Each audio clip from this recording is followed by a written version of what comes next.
सचखंड में है। तो आज तो हमें लाभ हमारे को मिलेगा कहां से? आज हर आदमी जो है आज भक्ति कर रहा है, मुसलमान भाई भी अपनी भक्ति कर रहे हैं, हिंदू भी अपनी भक्ति कर रहे हैं, जैसा उनके धर्मगुरुओं ने जैसा उनको समझ में आया उनको बता दिया। हिंदू अपने हिसाब से अपने मंदिरों में जाते हैं, मुसलमान जो है वो मस्जिद में जाते हैं।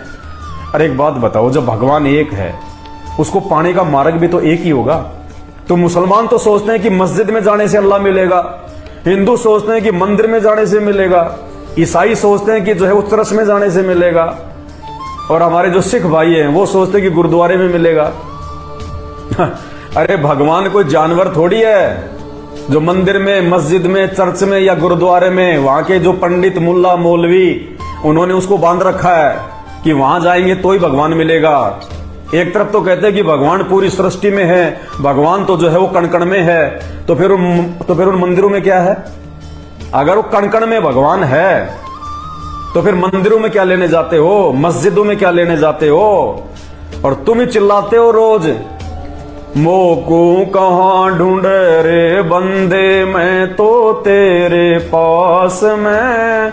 मोको कहां ढूंढे रे बंदे, मैं तो तेरे पास में।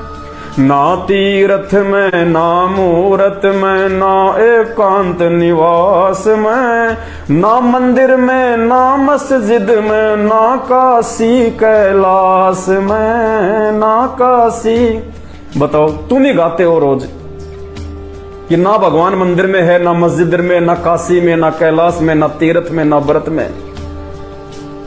और मुसलमान भाइयों के अनुसार अगर मस्जिद में ही अल्लाह मिले तो भाई अपने घर पे फिर वो क्यों फोटोएं लगाते हो? आप अपने घर पे फिर क्यों वो मंत्र लिखते हो, क्यों वो फोटोएं लगाते हो अपनी दुकानों पे, अपनी दीवारों पे, जब मस्जिद में ही अल्लाह मिलेगा?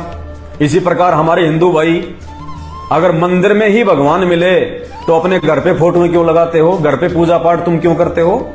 क्योंकि तुम्हारे अनुसार भगवान तो मंदिर में मिलेगा। भगवान तो केवल मंदिर में बैठा हुआ है, वहीं बांध के रखा हुआ भगवान को, और तो भगवान कहीं जा ही नहीं सकता। उस पुजारी की इतनी औकात, इतनी हिम्मत कि वो चाहे तो भगवान मंदिर से बाहर निकलेगा, नहीं तो नहीं निकलेगा। उस मुल्ला, मौलवी, उस काजी की इतनी औकात है कि हम चाहेंगे तो हमारा अल्लाह इस मस्जिद से बाहर जाएगा, नहीं तो नहीं जाएगा। अरे भगवान है क्या फिर कोई बकरी का बच्चा है भाई साहब, है जो हमने उनको बांध के रख लिया? कमाल कर रहे हो। एक तरफ तो कहते हैं कि वो कण-कण में है, दूसरी तरफ तुमने उसको दीवारों के अंदर जो है वो कैद कर दिया। हिंदू ने उसको मंदिरों में कैद कर दिया, मुसलमानों ने उसको जो है मस्जिद में कैद कर दिया। तो मजाक क्यों कर रहे हो तुम भगवान का? तो वास्तव में वो परमात्मा कौन है, वो भगवान कौन है, वो अल्लाह कौन है, वर्तमान में उसकी जानकारी ना तो मुसलमान धर्म में किसी को है, ना हिंदू धर्म में, ना जैन में, ना बौद्ध में, किसी धर्म में नहीं है। केवल मानव धर्म में है उसकी जानकारी, मानव धर्म में। क्योंकि संत रामपाल जी का नारा है कि जीव हमारी जाति है और मानव धर्म हमारा, हिंदू, मुस्लिम, सिख, ईसाई धर्म नहीं कोई न्यारा। केवल एक मानव धर्म, मानवता से बढ़ के, इंसानियत से बढ़ के कोई धर्म नहीं है। तो इन बातों पे थोड़ा सा विचार करो भाइयों और बहनों। ऐसे परमात्मा नहीं मिलेगा, चाहे भटकते रहना पूरी जिंदगी ऐसे आप लोग। अविनाश राजपूत जी का एक सवाल है कि धर्म की परिभाषा बताओ। अविनाश भाई, धर्म की सीधी सी परिभाषा है, कोई ज्यादा हेरफेर वाली बात नहीं है।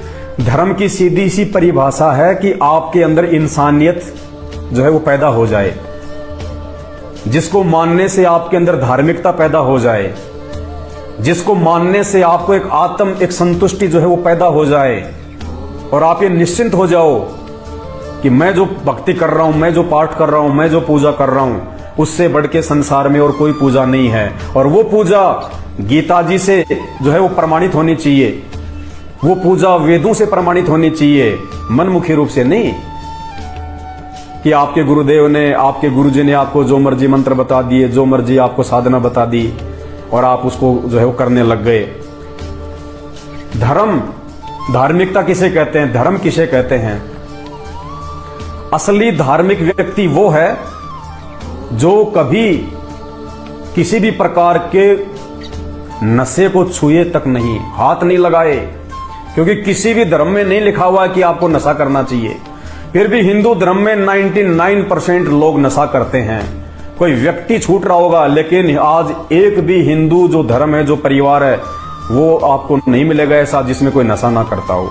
अगर 5 मेंबर हैं तो एक आधा तो बीड़ी शराब या सिगरेट या गुटखा खाता होगा। असली धर्म, असली धार्मिकता वो है जो व्यक्ति किसी भी प्रकार का नशा ना करे, वो व्यक्ति धार्मिक है। वो व्यक्ति धार्मिक है, चाहे हिंदू हो, चाहे मुसलमान हो, चाहे सिख हो, चाहे ईसाई हो, जो जीव हत्या ना करे, मांस खाना तो दूर, जो मांस को छुए तक नहीं, वो है असली धर्म का पालन।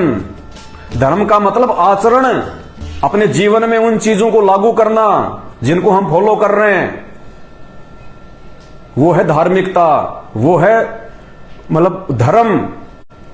अपने सत्य के ऊपर रहना, जो संकल्प आपने लिया उस संकल्प के ऊपर रहना, वो है धर्म।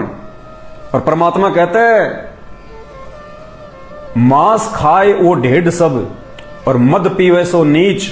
मद यानी शराब। तो कहते मांस खाए वो ढेढ़ सब।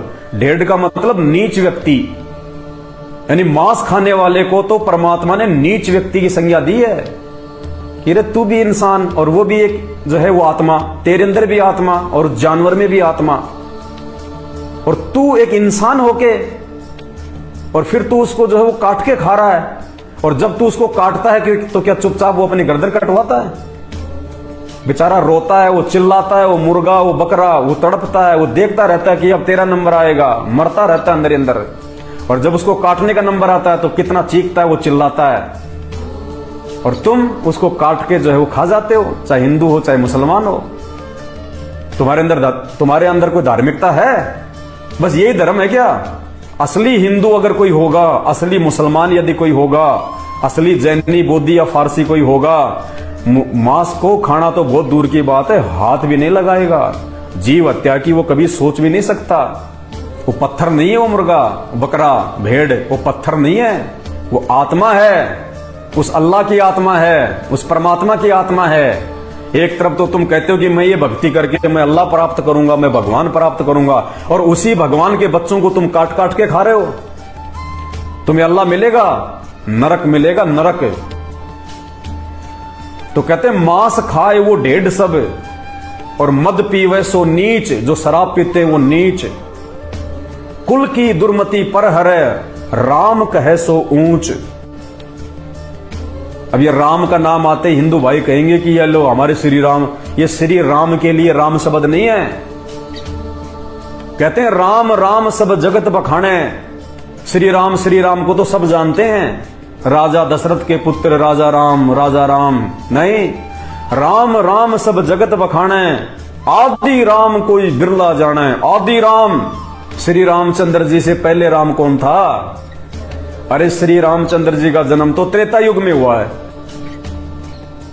त्रेता युग से पहले तो सतयुग था, उसमें भी तो इंसान थे। उस समय राम कौन था? त्रेता युग के इंसान तो जानते नहीं थे राम कौन है, क्योंकि राम का जन्म तो फिर आगे जाके हुआ है। तो ये राम कहां से हुए? ये कंप्लीट राम नहीं है। इनके तो खाली शरीर का नाम है राम, श्री राम। जैसे आपका नाम रख दिया अविनाश, तो ये आपके ये शरीर का नाम है। अविनाश का मतलब क्या होता है? जो कभी विनाश में नहीं आता। सनातनी जिसको कहते हैं, सनातन जिसका आदि अंत नहीं, सबसे पहले वाला, उसको कहते हैं सनातनी। अविनाशी परमात्मा जिसका कभी जो है अंत ना हो, जो सबसे पहले आया हो, उसको कहते हैं अविनाशी, सनातनी। तो वो अविनाशी राम, वो सनातनी राम राजा दशरथ का पुत्र श्री राम नहीं है। उससे पहले तो सतयुग होके जा लिया। सतयुग में भी तो इंसान थे, वो तो जानते नहीं थे राम कौन है। रामचंद्र जी के दादा को नहीं पता राम कौन है, क्योंकि उनके जन्म से पहले उनके दादा मर गए थे। तो रामचंद्र जी के तो खुद के दादा है, और उनकी तीसरी चौथी पीढ़ी नहीं जानती थी कि राम कौन है। तो श्री रामचंद्र जी के दादा और परदादा की मुक्ति कहां हुई होगी? अगर उसी राम का नाम लेने से अगर मुक्ति होती है, अगर ये स्वर्ग मिलता है, तो रामचंद्र जी के दादा और परदादा की तो मुक्ति नहीं हुई, और ना ही श्री रामचंद्र जी के पिता की मुक्ति हुई, क्योंकि श्री रामचंद्र जी के पिताजी राजा दशरथ ने कभी राम का नाम लिया ही नहीं। अपने बेटे के रूप में जरूर लिया होगा, राम राम राम राम, लेकिन कभी उसने राम की पूजा की जैसे आप लोग करते हो उसकी फोटो लगा के? नहीं की ना। वो तो शनि महाराज को पूजा करते थे। ये पुराण पढ़ना, आपको दिखाएंगे आने वाले दिनों में, आपको दिखाएंगे। राजा दशरथ तो शनि महाराज की पूजा करता था, और तुम लोग रामचंद्र जी का खुद का बाप तो शनि महाराज को पूज रहा है, और तुम लोग राम राम राम राम करके अपनी तो मुक्ति समझ रहे हो। तो भाई हमारे को इन धर्म गुरुओं ने अंधकार में डुबो रखा है। तो असली धार्मिक व्यक्ति वो है, असली जो धर्म की परिभाषा है वो ये है कि आप अपने सत पे रहो। हमें परमात्मा ने खाने के लिए जो वस्तुएं दी हैं, जो फल फूल, ये जड़ी बूटियां, ये कंद, ये मूल, ये जो ये फसल हैं, जो ये सब्जियां हैं, ये परमेश्वर ने लिखा हुआ है वेदों में और बाइबल में कि परमात्मा ने इंसान को खाने के लिए क्या क्या वस्तुएं दी हैं। उन वस्तुओं के अलावा यदि हम जानवर खाते हैं, सुअर खाते हैं, गाय खाते हैं, गधे खाते हैं, कुत्ते खाते हैं, ये मुर्गे खाते हैं, बकरे खाते हैं, तो भाई वो धर्म नहीं है, वो धार्मिकता नहीं है। और परमात्मा कहते हैं मांस बखे और मद पीवे, यानी जो व्यक्ति मांस खाता है और जो व्यक्ति मद पीवे यानी शराब पीता है, मांस बखे और मद पीवे और धन वेश्या से खाए, जो लड़कियों से उल्टे काम करवा के जो अपना जीवन यापन करता है, जो वेश्यावर्ती का जो ये धंधा होता है, तो कहते हैं मांस बखे और मद पीवे और धन वेश्या से खाए, जुआ खेले और चोरी करे वो अंत समूला जाए। ये 5 काम करने वाला व्यक्ति अंत में उसका सत्यानाश होता है, नरक में जाता है वो मरने के बाद में। वो धार्मिक व्यक्ति नहीं हो सकता। और आजकल तो सरेआम जुआ खेला जाता है मोबाइल पे, ऐसी ऐसी एप्लीकेशन आ गई हैं, अपने अकाउंट से पैसा कटो, अपना पैसा डालो, सरेआम जुआ खेलते हो। बताइए कहां से परमात्मा मिलेगा? पांचों पांडव, महाभारत का युद्ध सुना होगा, हैं? बताइए कहां से वो धार्मिक व्यक्ति थे जिन्होंने अपनी औरत को जुए में लगा दिया, जिन्होंने द्रौपदी को जुए में लगा दिया, और फिर भी हम उनके गुणगान करते हैं महापुरुष महापुरुष। का है खाक के महापुरुष थे। आप लगा सकते हो क्या अपनी औरत को जुए में? लगा दो, देखिए अगर हिम्मत है तो।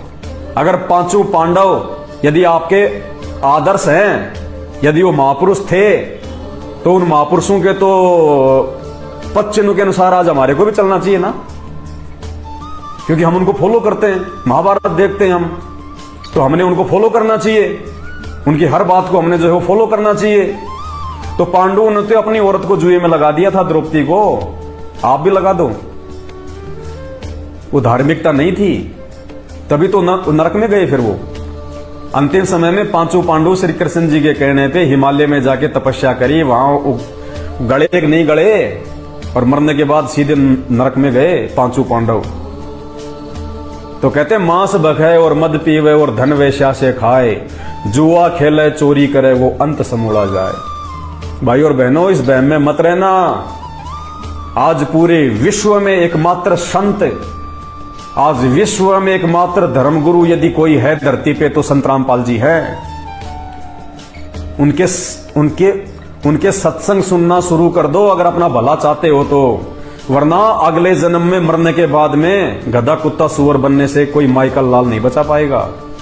ये मैं नहीं कह रहा, मेरे गुरुदेव नहीं कह रहे, ये इन शास्त्रों में लिखा हुआ है कि शास्त्र विधि को त्याग के जो मनमाना आचरण करता है, ना उनकी गति होती है ना उनकी मुक्ति होती है। और जिसका ये लोक सुखी नहीं, उसका परलोक कभी जिंदगी में सुखी नहीं हो सकता। तो गीता जी में तो एकमात्र ओम मंत्र का जाप करने का आदेश है भगवान की तरफ से, एकमात्र ओम मंत्र का आदेश है। अब तुम में से देख लो कितने जो ओम मंत्र का जाप करते हैं, और उस ओम मंत्र को देने का कौन अधिकारी है? वो ओम मंत्र भी उसी गुरु से लेके नाम कर, वो जो ओम मंत्र है उसका जाप भी यदि आप उसी गुरु से लोगे तो अपना काम करेगा। कौन से गुरु से? गीता जी अध्याय नंबर 15 श्लोक नंबर 104 और 4 के 34 के अनुसार वो तत्वदर्शी संत। क्योंकि आज इस धरती पे संत रामपाल जी के अलावा कोई नाम दीक्षा देने का अधिकारी नहीं है। उस ओम मंत्र का जाप भी यदि आपको करना है, और ओम मंत्र से आपको कहां तक की आपको मिलेगी उपलब्धि? ओम मंत्र के जाप से आप केवल शैतान के लोक में जा सकते हो, उस काल के लोक में जा सकते हो। पूर्ण मुक्ति ओम मंत्र से भी नहीं है। पूर्ण मुक्ति ना श्री राम की ना श्री कृष्ण जी की। पूर्ण मुक्ति केवल संत रामपाल जी जो मंत्र देंगे आपको, 3 मंत्र, उन 3 मंत्रों से पूर्ण मुक्ति होगी। वरना चाहे कितने धक्के खा लो, कितने भटक लो, कितना दान धर्म कर लो, कितना कुछ कर लो, जो दान धर्म आप करोगे आपको मिल जाएगा अगले जन्मों में, अगले जन्मों में आपको मिल जाएगा। लेकिन मिलेगा कैसे? आप जी कुत्ता देखते हो, एक बड़े बड़े सेठ लोग, बड़े बड़े व्यापारी लोग, बड़े बड़े बॉलीवुड वाले लोग, बड़े बड़े क्रिकेटर, इनके घर में आपको कुत्ते जरूर मिलेंगे। और वो कुत्ते क्या करते हैं? जब भी सलमान खान अपनी गाड़ी लेके निकलेगा तो सलमान खान तो पीछे की सीट पे बैठेगा, ड्राइवर गाड़ी चलाएगा, और वो कुत्ता वो आगे मेन फ्रंट सीट पे बैठेगा, शीशे में मुंह निकाल के यूं देखेगा। उसके खाने के लिए बढ़िया बढ़िया आइटम, जो मेरे हिसाब से हिंदुस्तान में तो 60% लोगों को भी वैसी डाइट नहीं मिलती जो डाइट सलमान खान के जो है कुत्ते खाते हैं। इतनी अच्छी उनको डाइट मिलती है। रात को रहने के लिए उनको एसी के जो है कमरे मिलते हैं, उनको गर्मी में एसी और सर्दी में हीटर मिलेगा। उनको 2-4 नौकर हमेशा उनकी मालिश करने में लगे रहेंगे, उनको नहलाने में लगे रहेंगे। उसको अगर उन कुत्तों को खांसी जुकाम सर्दी हो गई, कोई दिक्कत हो गई, तो वेटनरी डॉक्टर आएगा। इतनी सुविधा उस कुत्ते को, जो आज हिंदुस्तान में 60% लोगों को भी नहीं है, इतनी सुविधा उस कुत्ते को मिली हुई है। कौन था वो कुत्ता? वो कुत्ता वो है जो कभी इंसान था, आप और हमारी तरह, और उसने शास्त्रों के अनुसार भक्ति नहीं करी। उसने उस तत्वदर्शी संत को अपना गुरु नहीं बनाया, उसने सच्चा गुरु नहीं बनाया। ये राधे राधे श्याम मिला दे, हरे राम हरे कृष्णा नाम देने वाले उसको मिल गए गुरु। शास्त्र विधि को त्याग के मनमानी भक्ति करता रहा उन धर्म गुरुओं के कहने पे। उनको दान धर्म भी जो है वो करता रहा, लाखों में उसने दान दिया। जैसे तिरुपति के मंदिर में जाते हैं, सोना चढ़ा देते हैं, चांदी चढ़ा देते हैं, कहीं भी कोई जो है भंडारा करवा देते हैं, उसमें जो है 1 क्विंटल गेहूं दे दिया या और कोई साग सब्जी दे दी। यानी सच्चे गुरु की शरण में ना आके और नकली गुरु बना के आप चाहे जितनी मर्जी दान करो, जितना आप जी धर्म करो, कितने भी आप जी चाहे मंत्र जाप करो, उसका आपको क्या प्रतिफल मिलेगा? अगले जन्म में कुत्ते का शरीर। बाकी कुत्ते तो गलियों में घूमते हैं, खाना मिले तो नहीं मिले, नहीं तो फिर बाहर जाके खेतों में जाके वो लेट्रिन खाते हैं। बाकी कुत्ते जिनके सर में वो कीड़े पड़े होंगे, आपस में लड़ते हैं, झगड़ते हैं, कोई उनको कोई नहलाने वाला नहीं है।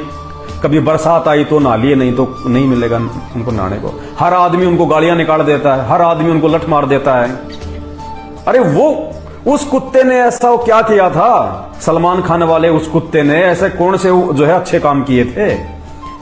वो वही कुत्ता जिसने गीता जी के अनुसार तत्वदर्शी संत की शरण लिए बिना नकली धर्म गुरुओं की शरण में आके मनमुखी रूप से दान धर्म करता रहा। तो सच्चे गुरु के शरण में ना आने के कारण उसको मानव जन्म नहीं मिला अगला। और उसको कौन सा उसको जो है जन्म मिला? कुत्ते का जन्म मिला उसको। और मानव शरीर में जितना उसने उन नकली धर्म गुरुओं को दान धर्म सोना चांदी जो चढ़ाया था, वो परमात्मा ने उसको दे दिया। क्योंकि दान यदि हम करेंगे तो दान का जो प्रतिफल है परमात्मा हमें अवश्य देता है। अब उसको कुत्ते का शरीर मिल गया क्योंकि उसने भक्ति सही नहीं करी, उसका गुरु जो है वो सच्चा नहीं था। गीता जी के अनुसार उसने वो मंत्र जाप नहीं किए और अपने आप में सोच रहा था कि मैंने तो भगवान पाल लिया, मरने के बाद मैं तो बैकुंठ में जाऊंगा। और मरने के बाद में वो कहां गया? कुत्ते के शरीर में। अब वो सलमान खान के घर में ही वो क्यों गया? क्योंकि उसने पिछले जन्म में दान पुण्य बहुत अच्छे किए थे, इस कारण से वो सलमान खान के घर में गया। क्योंकि उस परमात्मा ने उस दान पुण्य का लाभ उसको जो है वो देना था। अब सलमान खान के घर में जाके वो कुत्ता अपने पिछले जन्म में किए गए दान पुण्य की वो कमाई खा रहा है। इसलिए बाकी कुत्ते तो जो है वो गलियों में घूमते हैं और वो कुत्ता सलमान खान के जो है वो घर में। तो भाइयों, ये जो नकली जो भक्ति है, एक संत रामपाल जी को छोड़ के जितने भी नकली संत हैं, महंत हैं, शंकराचार्य हैं, इन सब की भक्ति से आपका अगला जन्म यही होगा। यह सत्य है। मुझे कोई मजा नहीं आ रहा आप लोगों को ये बताने में, लेकिन ये हकीकत है। क्योंकि हमने संत रामपाल जी के सत्संग सुने हैं और संत रामपाल जी ने अपनी तरफ से नहीं कही कोई बात है। ये इतने मोटे मोटे शास्त्र, ये ग्रंथ, ये जितने भी जो रखे हुए ना, इन ग्रंथों को उन्होंने खोल खोल के दिखाया, खोल खोल के, तब जाके ये सच्चाई समझ में आई हमारे। ऐसे नहीं आती ये सारे पुराण, ये वेद, ये गीता, ये भागवत और भी रखे बहुत सारे, सैकड़ों। 27 साल लगे हैं संत रामपाल जी को इस दुनिया को ये ज्ञान समझाने में, तब कहीं जाके लोगों के समझ में आई है भक्ति और भगवान। वरना हम भी अगले जन्म में कुत्ता बनने वाली भक्ति कर रहे थे नकली धर्मगुरुओं से नाम लेके। लेकिन जब हमने संत रामपाल जी के सत्संग सुने, जो उन्होंने मुसलमान धर्म की कुरान शरीफ पे किए, हिंदुओं की गीता जी पे की, हर धर्म के धर्म ग्रंथों को उन्होंने खोल खोल के दिखाया, तब जाके हमारे समझ में आया कि भक्ति क्या है और भगवान क्या है। मूर्ख नहीं हम लोग। ये शिक्षा क्यों दी है भगवान ने? आज से पहले क्यों नहीं थी ये पढ़ाई लिखाई? एक ब्राह्मण वर्ग को ही ये पढ़ाई लिखाई पढ़ने का अधिकार क्यों था आज से पहले? ये वर्तमान में सभी लोग जो है समान रूप से शिक्षा जो है वो ग्रहण करते हैं। क्यों? ये उस परमपिता परमेश्वर अल्लाह अकबर की विशेष मेहर से। क्योंकि आज उस अल्लाह अकबर ने, जिसको मुसलमान अपना अल्लाह कहते हैं, हिंदू अपना भगवान कहते हैं, वो अल्लाह अकबर संत रामपाल जी के रूप में धरती पे प्रकट है। आज उस अल्लाह अकबर ने इस धरती पे आके इन ग्रंथों से भक्ति और भगवान की जानकारी देनी थी, जिससे हमारा मोक्ष हो जाए। तो हमने ये पढ़े, हमने देखे, संत रामपाल जी के सत्संग सुने, और संत रामपाल जी ने जो सृष्टि रचना जो बताई है, यूट्यूब पे जाके सर्च करना, सृष्टि रचना संत रामपाल जी महाराज, आपकी आंखें खुल जाएंगी। आंखें, अगर वास्तव में यदि आप भक्ति के मकसद से अगर आप जी जो है वो जुड़े हैं तो, और खाली फॉर्मेलिटी के लिए लग रहे हैं आपकी क्या भगवान क्या भक्ति बाप दादा कर रहे हैं, हम भी चल रहे हैं, तो फिर कोई मतलब नहीं। अगर आपको लगता है कि ये मानव जन्म उस परमात्मा ने मुझे भक्ति के लिए दिया है, 84 लाख योनियों से ये अच्छा एक शरीर दिया परमात्मा ने, मानव जन्म पाए के जो नहीं रटे हरि नाम, जैसे कुआ जल बिना फिर बनवाया क्या काम। अब ये हरि का नाम आते फिर हिंदू कहेंगे ये लो जी, ये तो हरि हमारे श्री कृष्ण जी हैं। अरे नहीं भाई, यहाँ पे जो हरि शब्द है वो श्री कृष्ण जी के लिए नहीं है। हरि मतलब परमात्मा। ये जितने भी नाम हैं, राम, हरि, गोविंद, भगवान, अल्लाह, गॉड, ये सब उस परमात्मा के उपमात्मक नाम हैं। ये सब उस परमेश्वर के नाम है। ये अब जैसे राम है तो मीरा जी जो है वो किसकी भक्ति करती थी? सब कहेंगे श्री कृष्ण जी की भक्ति करती थी। श्री कृष्ण जी की भक्ति करती थी मीरा। और मीरा ने जो भजन गाया वो क्या है? पायो जी मैंने राम रतन धन पायो, पायो जी मैंने राम रतन धन पायो। अरे तो मीरा तो श्री कृष्ण की भक्ति कर रही थी, और राम के बारे में क्यों बोल रही है? राम को तो देखा भी नहीं था मीरा ने। राम तो त्रेता युग में हुआ था, मीरा अभी जो है 550 साल पहले हुई है। तो मीरा ने तो श्री कृष्ण जी की भक्ति की थी, फिर मीरा राम का नाम क्यों ले रही है कि पायो जी मैंने राम रत्न धन पायो? मीरा उस राम के लिए नहीं कह रही। मीरा जी को बाद में ये कबीर परमात्मा आके मिले थे, और उस कबीर परमात्मा ने मीरा को फिर से नाम दिया था। मीरा को ये सृष्टि रचना सुनाई थी उन्होंने, और मीरा को समझ में आ गया था कि श्री कृष्ण जी जो है वो पूर्ण शक्ति नहीं है, श्री रामचंद्र जी जो है वो पूर्ण भगवान नहीं है। पूर्ण भगवान तो वो आदि राम है। आदि राम जो रामचंद्र से भी जो है जो पहले था। राम राम सब जगत बखाने, आदि राम कोई बिरला जाने। वो आदि राम, उसकी महिमा गा रही है वहां मीरा, श्री कृष्ण जी की नहीं गा रही, और ना ही त्रेता युग वाले श्री रामचंद्र जी की गा रही। उस राम की गा रही है जिस राम ने आके मीरा को नाम दिया था, उस कबीर परमात्मा ने, जो कबीर परमात्मा आज संत रामपाल जी के रूप में इस धरती पे आए हुए हैं। जब तक आप उनके द्वारा बताई गई सृष्टि रचना को नहीं पढ़ेंगे, नहीं समझेंगे, तब तक आपको किसी भी धर्म का कोई भी धर्म ग्रंथ समझ में नहीं आएगा। भाई और बहनों, 2 घंटे से मुझे थूक बिलोने का कोई शौक नहीं है। आप भी अपने कीमती समय में से थोड़ा बहुत समय निकाल के ये वीडियो देख रहे हैं, तो ये वीडियो देखने का फायदा उसी समय है जब आप संत रामपाल जी के सत्संग सुनना शुरू करें। क्योंकि आज इस पूरी धरती पर केवल एक ही परम संत है बाकी कोई संत इस धरती पे नहीं है। और जितने भी संत हैं ये धर्मगुरु हैं, इनको अपने स्वयं के धर्म के विषय में पूरी जानकारी नहीं है, इनको स्वयं के धर्म ग्रंथों के विषय में पूरी जानकारी नहीं है। हिंदू धर्म गुरुओं को गीता जी और वेदों के विषय में पूरी और सच्ची जानकारी नहीं है। मुल्ला और मौलवियों को मुसलमान धर्म के विषय में, कुरान शरीफ के विषय में, तौरेत जबूर और इंजिल के विषय में पूरी जानकारी नहीं है। जितने भी पादरी और पास्टर हैं, इनको बाइबल के विषय में पूरी जानकारी नहीं है। सिखों को गुरु ग्रंथ साहिब के विषय में जानकारी नहीं है। ना ही बौद्ध और जैन समाज को अपने अपने धर्म ग्रंथों की जानकारी है। ये सारी जानकारी संत रामपाल जी ने सभी धर्म के मानने वालों को दी है। आपने उनके सत्संग सुनने पड़ेंगे और सत्संग सुन के आप विचार कीजिए कि आपको मानव जन्म क्यों मिला है। परमेश्वर कहते हैं, मानव जन्म पाए के जो नहीं रटे हरि नाम, और जैसे कुआं जल बिना फिर बनवाया क्या काम। ये 84 लाख योनियों से भिन्न एक मानव शरीर हमारी को केवल और केवल भक्ति के लिए मिलता है। अन्य योनियों में जाके महादुख भोगने से बचने के लिए मिलता है। और ये केवल उसी समय संभव है जब हम एक परमेश्वर की भक्ति करें। और एक परमेश्वर की जानकारी वर्तमान में पूरी पृथ्वी पे यदि किसी धर्मगुरु के पास में है तो केवल परम पूज्य सतगुरु रामपाल जी भगवान के पास में है। और जब तक आप उनके सत्संग नहीं सुनेंगे, आप उनके विचारों से परिचित नहीं होंगे, तब तक ऐसे ही आप अपना ये अनमोल मानव जन्म बर्बाद करते रहेंगे। और आज मानव जन्म में आप कितने सुखी हैं बिना भक्ति और भगवान के। और कल को जब ये शरीर छूटेगा, हम 84 लाख योनियों में जाएंगे, उस समय हमारे साथ में क्या बीतेगी। आज आप एक गधे का जीवन देख लीजिएगा, आज आप एक बैल का जीवन देख लीजिएगा, कितना महादुख भोगता है। सारा दिन खेत में चलता है, गाड़ी में उसको किसान जोतता है। एक गधा सारे दिन ईंट के भट्ठे के ऊपर कितनी मेहनत करता है, सारा दिन ईंटें ढोते रहता है। अन्य पक्षी देख लीजिए, पशु देख लीजिए, एक कुत्ता देख लीजिए, सर में कीड़े पड़ जाएं, पूरे शरीर पे उसके खुजली हो जाए, एक्सीडेंट में उसका पैर कट जाए, कितने दुख भोगते हैं। आप और हमारे ऊपर तो छोटी मोटी कोई भी आपत्ति आती है, हम तो तुरंत अपने किसी रिश्तेदार को बता दें, कहीं से सहायता प्राप्त कर लें, मेडिकल प्राप्त कर लें, हॉस्पिटल में चले जाएं। भूख लग रही है तो खाना खा लें, कहीं भी 56 प्रकार के भोजन बना के खा लें।